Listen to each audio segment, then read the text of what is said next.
All right, now things are going to get a little bit more interesting. We're going to introduce friction into this system. So the key question here is when friction is present, how does the way energy is stored in the system change as the skater moves through the half pipe? How would you define the system? Interesting question there. So let's go back to the simulation. So when we're back here in the system, or the simulation, click the friction options down here, and you'll see that now, in addition to the mass slider, you can control that, you can control how much friction is in the system. And again, friction is when things rub together and they generate heat. So if you take your hands and you rub them together really fast, you will start to feel that the friction between your fingers and your palm, they will be generating heat. You'll be making heat from that kinetic motion, that kinetic energy. And so here we're going to be studying how the introduction of friction to the system changes the movement of energy through the system. So let's put all these up there again, and speed, right? You can do whatever you like with the mass. And let's start with zero friction and just kind of see what happens. All right. Whoopsie, I just undid everything. So go back, select all these babies, and I want to put the person up on the board. Whoops, go right up there. And it goes like that. And if I've got medium friction, what's going on here? What are we seeing?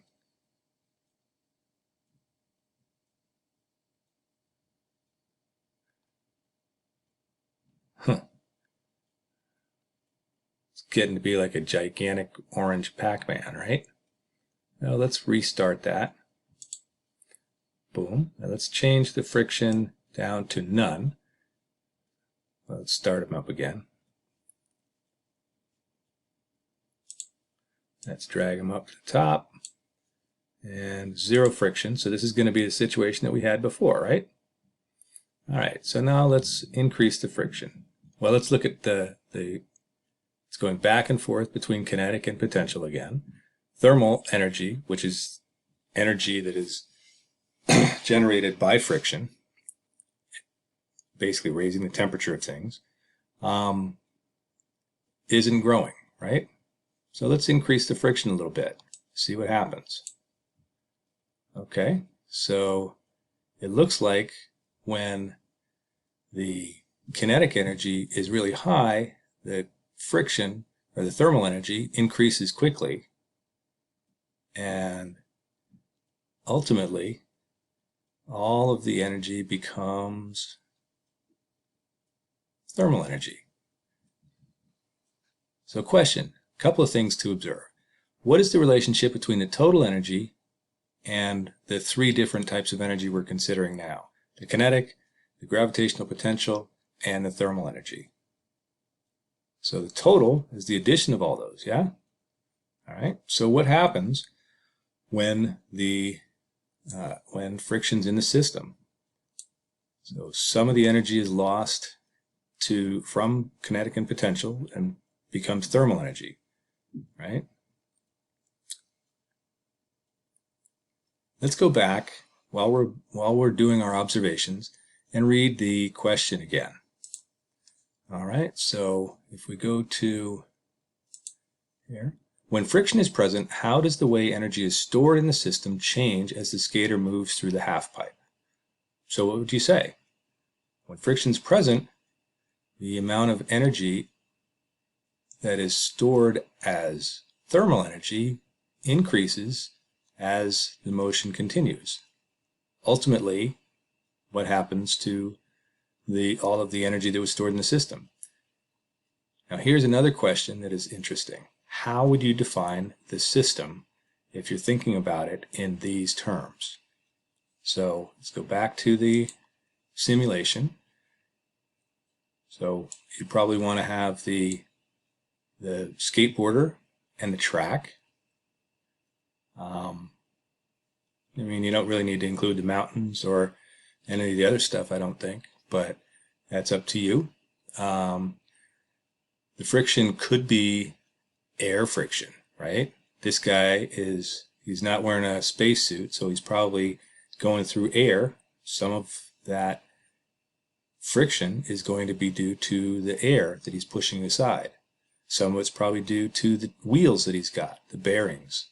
Some of it is probably due to sliding on the track, maybe, or interaction between the wheels and the track. So what is heating up? That's a question. Is the air heating up? Is the track heating up? Is the skateboard heating up? Where is this thermal energy going? So these are the kinds of things that you should be thinking about. It doesn't actually show you in this, so you're going to have to consider when you're saying, what do you want the system to be? So you're going to have to include anything that could be affected by friction. So let's watch it one more time together and have try to figure out how is the energy flowing through the system? How is it changing, right? So let's watch it one more time. Thermal energy is 0. Kinetic energy here is 0. And so click on that. It doesn't go quite as high. So it's losing some energy, and that is going into thermal energy. And ultimately, what form is the total amount of energy after he's come to rest?